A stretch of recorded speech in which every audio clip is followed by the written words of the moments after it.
name's Brown Paper Doll. I am from the very bottom of Northern Virginia, so I drive all the way here or other parts of Maryland because there's not really shit there. Right. And again, the racism.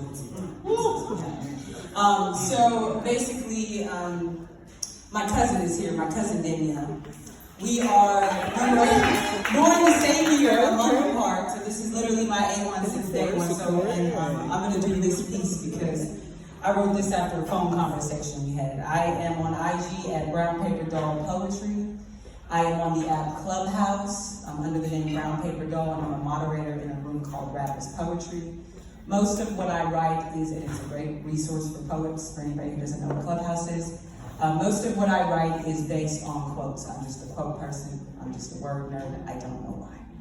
So this one is based on the African proverb, "Until the lion learns to write, every story will glorify the hunter." Okay?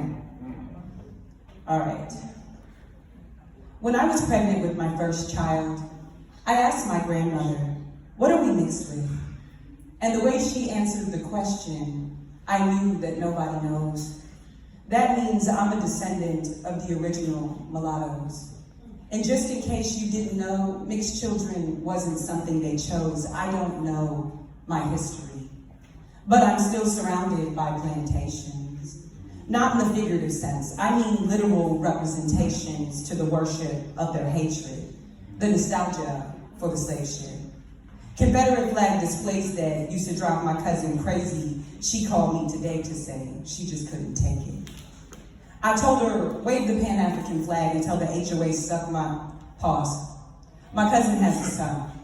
And ever since Trayvon Martin, I know I ain't the only one who feels sick to the stomach to watch their baby pull a hoodie over their head. She went out and bought him a new jacket instead. And in order to protect him, she had to give him knowledge. She was worried she'd give her children her anger, but I said, Danielle, they have to be conscious. You know that a black boy needs everything that he can get to even have a chance to get through all this, to even make it to college. And we sit and we think about home. I've always called the line you cross 2 counties south the entrance into slave country. I didn't find out till last year this town was the setting for the film Roots.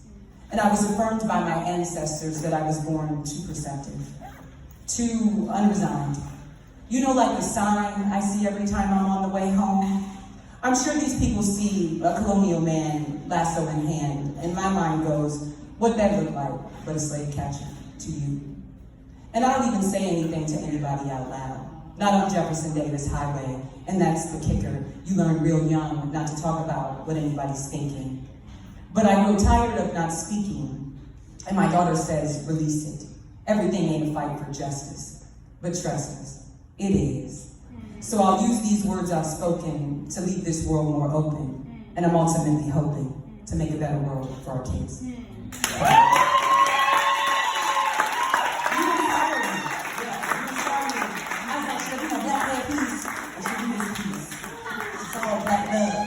So I attend, yes, much love. You didn't even tell me you was here with a poet. Oh, you had that trick in your pocket.